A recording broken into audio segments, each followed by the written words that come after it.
Monday's episode opens beneath the milky blue light of early morning, when every shadow in University Hospital seems longer and every footstep echoes a little too loudly. In one curtained cubicle, monitors chirp a sluggish rhythm beside Brady's bed. An hour ago he tried to answer Steve's greeting, but the words came out as a dry rasp. Now even that effort has drained him. The doctors warn that full multi-organ failure is only days, perhaps hours, away unless an experimental compound codenamed PX17 arrives in time. Standing guard at Beau's side, Kayla Brady Johnson folds her arms against a chill that has nothing to do with May weather. As Chief of Staff, she has already sent 3 formal requests to the research lab in Chicago. Each request returns with the same bureaucratic refusal: patient ineligible.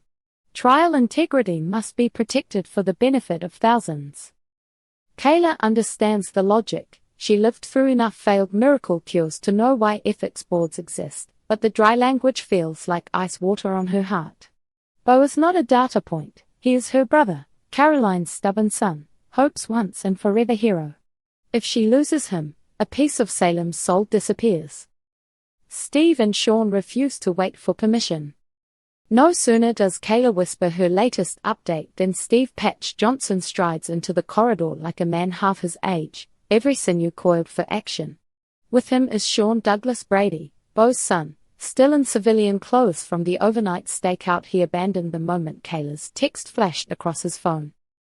"We're done begging," Steve growls, steering Sean toward an empty family consult room. Kayla trails behind, nerves jangling.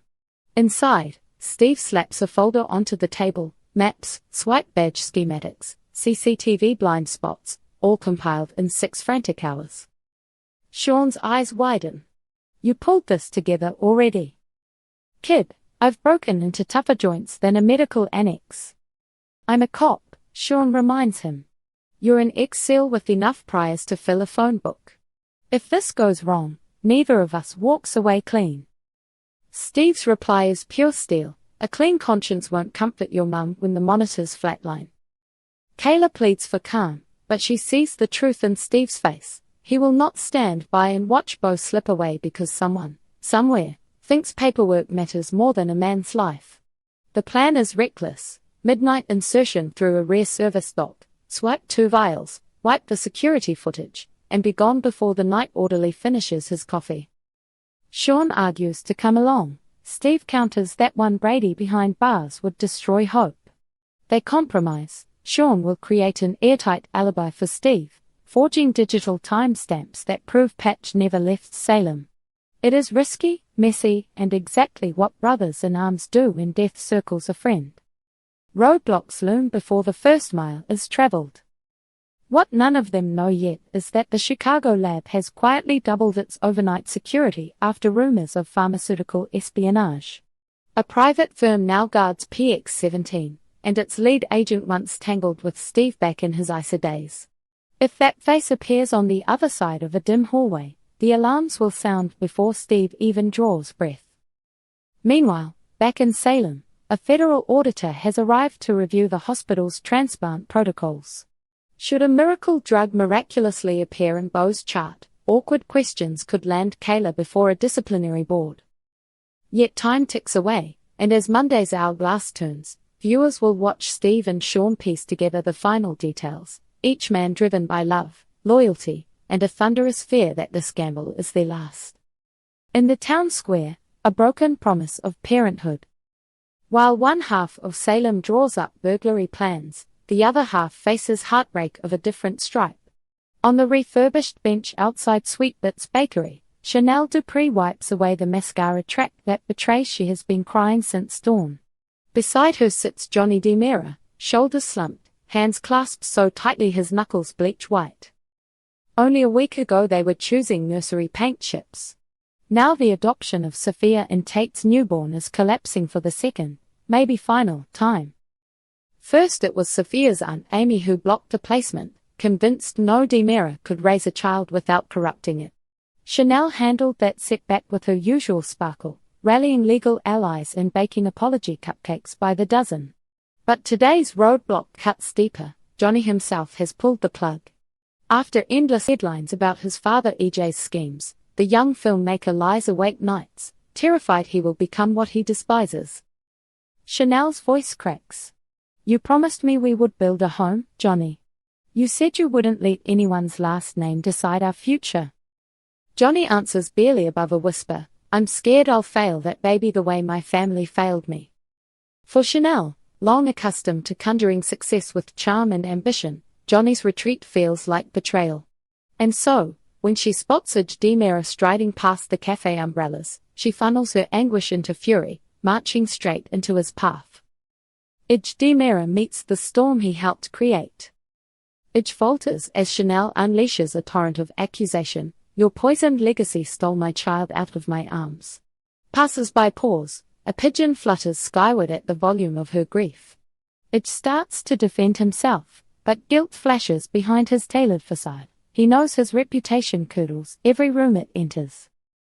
Across the square, Marlena Evans watches from a flower stall, her therapist's intuition already cataloguing Johnny's slumped posture, Chanel's clenched fists, EJ's measured breathing. Moments later, Marlena intercepts her stepson before self-recrimination devours him. Marlena's gentle wisdom. Over chamomile tea in the Horton town hall courtyard, Marlena invites Johnny to breathe, to picture the life he truly wants, not the life fear predicts. She speaks slowly, choosing the warm, concrete images that reach older hearts. Imagine Christmas morning, Johnny. You and Chanel stringing popcorn while a little voice tugs your sleeve asking if Santa drank the milk. Picture first grade spelling bees, scraped knees you bandage with superhero plasters, graduation mortarboards tossed beneath a June sky. That is the future waiting on the other side of courage. Johnny's eyes glass over. For the first time he admits that his dread is not about DNA. It is about losing control, about trusting that love can rewrite inherited scripts. Marlena reminds him that healing seldom arrives in one thunderclap revelation, it comes in 100 smaller choices to turn toward hope. By the time they part, Johnny is not fixed, but he is facing the right direction. Charity, secrets, and DiMera chess games back at the Brady pub. DiMera rakes a hand through his hair as Kat Green sips iced tea. Kat, ever poised despite last night's fundraiser marathon, giggles over the absurdity of auctioning herself to raise money for pediatric cardiac units. EJ's wallet, she notes, was the fattest in the ballroom. Chad's reply is bone dry. "My brother never spends that kind of cash unless he expects a return, financial or otherwise." Kat arches a brow. "You think he bought information? Or entertainment?" Chad confesses he cannot tell which worries him more. If EJ's courting Kat for hospital intel, Salem Memorial could soon sport a DiMera crest on its letterhead. If EJ's playing matchmaker, that means he sees the longing Chad keeps buried since Abigail's passing, longing pointed directly at Kat, the one woman who tamed his nightmares during long volunteer shifts. Kat laughs off his concern, but her fingers tremble when she sets down the glass. She already feels the spark with Chad. An orchestrated date could either fan it into flame or burn them both. Chad, caught between suspicion and desire, finally blurts, "Cancel the date. We'll double the donation together." Kat's smile fades, then returns softer. "I signed a contract, Chad. Besides, maybe your brother deserves one polite dinner after the blood he lost on that mansion floor. Let's not assume every DiMera plot ends in ruin." But Chad knows better than most. Every DiMera plot starts with a ledger nobody else sees. Tension tightens across town as afternoon wanes. The episode intercuts between crises. At University Hospital, Beau's vitals dip, recover, and dip again while Kayla practices the lie she will tell the ethics board if Steve breaks in and leaves fingerprints on Destiny. In a dim hotel room off Interstate 55, Steve cleans a lockpick set that once opened vaults in Prague. He kisses Kayla's photo and promises her, silently, that he will come home alive, or not at all. Sean sits in the Salem PD tech unit, forging timestamps onto traffic cam loops, pulse hammering at the knowledge that each keystroke edges him closer to felony territory. Johnny knocks on Chanel's apartment door with a single sunflower, her mother's favorite bloom, and a shakily rehearsed apology he prays is enough. Idge orders a background dossier on Cat Green even as he phones the hospital foundation to schedule a private luncheon, the better to plant whatever seeds his latest scheme requires.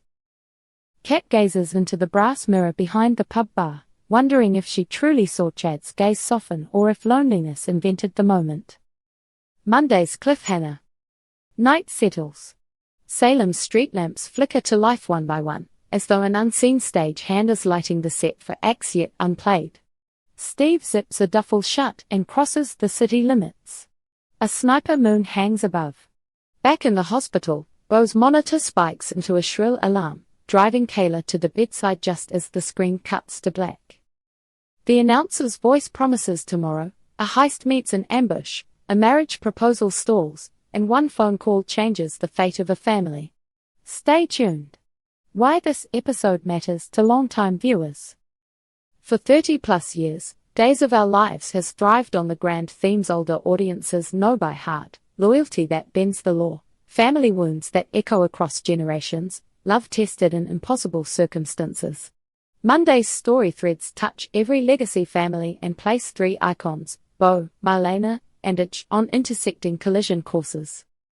Whether you tune in for medical miracles, corporate intrigue, or simply to hear the Horton Christmas ornaments jingling in your memory, May 5th delivers the layered, human storytelling that first drew us to Salem back when television still needed rabbit ear antennas. The dilemmas are timeless. What would you risk for the sibling who once carried you on his shoulders? How do you quiet the fear you might become your father? Is it ever too late to open your heart after grief? Gather your cup of afternoon tea, settle into your favorite chair, and let the hour unfold. The sands in the hourglass keep running, but as every Salem resident eventually learns, even the strictest fate can be rewritten by people who refuse to stop fighting for one another.